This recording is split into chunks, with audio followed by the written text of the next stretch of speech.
Hello students, welcome to week 7 for COM 560. This week when we're looking at communication ethics, we're considering some ethical considerations within the healthcare industry. We are in week 7 and we're reading chapter 9. We're watching 2 videos on ethics of healthcare and 1 on moral status. We're completing discussion board number 7, which is due on Friday, with the reply post due no later than Sunday. And we're completing critical analysis number 3. Do keep in mind we should be working on our critical assignment that is due in week 8, and it's due early in week 8, so do keep that in mind. And if you have any questions with that, do let me know. Discussion board number 7 asks you to discuss the difference between being a stranger and a guest, and what implications does this difference hold for communication ethics. How does comfort relate to culture shock, and what ethical communicative implications arise from this relation? So keep that in mind. It's looking for some more interpersonal ideas. You can definitely bring in some things related to healthcare if you want, that's fine, but it's definitely looking at some more interpersonal ethical considerations of communication.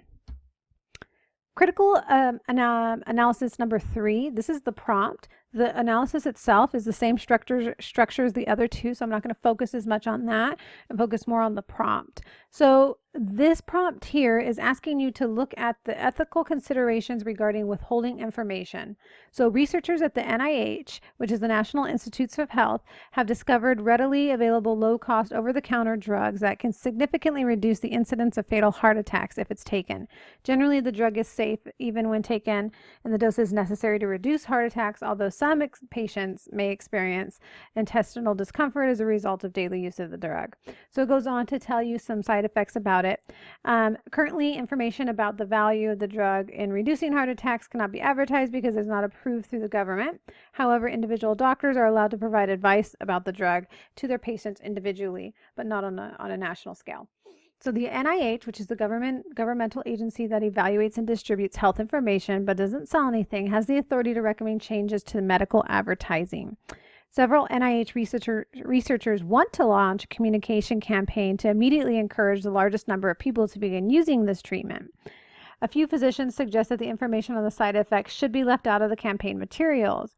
Others at NIH do want to mention the benefits, but also want to disclose the potential side effects. So the NIH is trying to determine what to do here. How much information should they put within their advertisement, and how much should they withhold in pertaining to potential side effects of this health-related drug? This deals directly with healthcare ethics and how we draw the line on disclosing or withholding information, and what ethical implications do we have because of that in a communication campaign. Very, very important. So to understand this a little further, and remember, critical analysis number 3 is the same format as the other ones. The instructions are in Blackboard. This is just the prompt. But to look at this a little further, it's important to look at the CAB model. So for those of you that have taken the risk communication class, COM 535, you may have already seen this. But the CAB model is a knowledge, attitude, behavior model, and it's an example of looking at the framework of how people arrive at decisions or behavioral changes within health communication. Typically, knowledge is the key factor in the development of attitudes. So we attain knowledge about something as healthcare consumers. The attitudes are influenced by social and psychological factors, and we can get into a number of different theories or communication theories that pertain to that. Some of you may already have known that, even some ethical theories with utilitarianism and virtue ethics and things of that nature. In this example here, it tells us the knowledge we attained was that vitamin D can be attained by sunlight, and vitamin D helps the body absorb calcium. The attitude we pertain towards it is important to prevent osteoporosis, and it will help keep my bones strong, vitamin D. So the behavior that we have now changed is that we increased our exposure to sunlight. We consume a diet that's richer in vitamin D, so it'll help the body absorb more calcium, and that is the behavior change. So if you consider this drug within this critical analysis number 3, you have to consider what knowledge are you providing the consumer, what attitudes will form because of that knowledge, and what behavior changes will we see as a result of that knowledge. So it's noted as the CAB model, but it's knowledge, attitude, behavior model. How will knowledge shape attitudes and ultimately change behavior when it comes to health? It's very important to keep in mind, and it's a very persuasive tactic utilized in a lot of healthcare campaigns.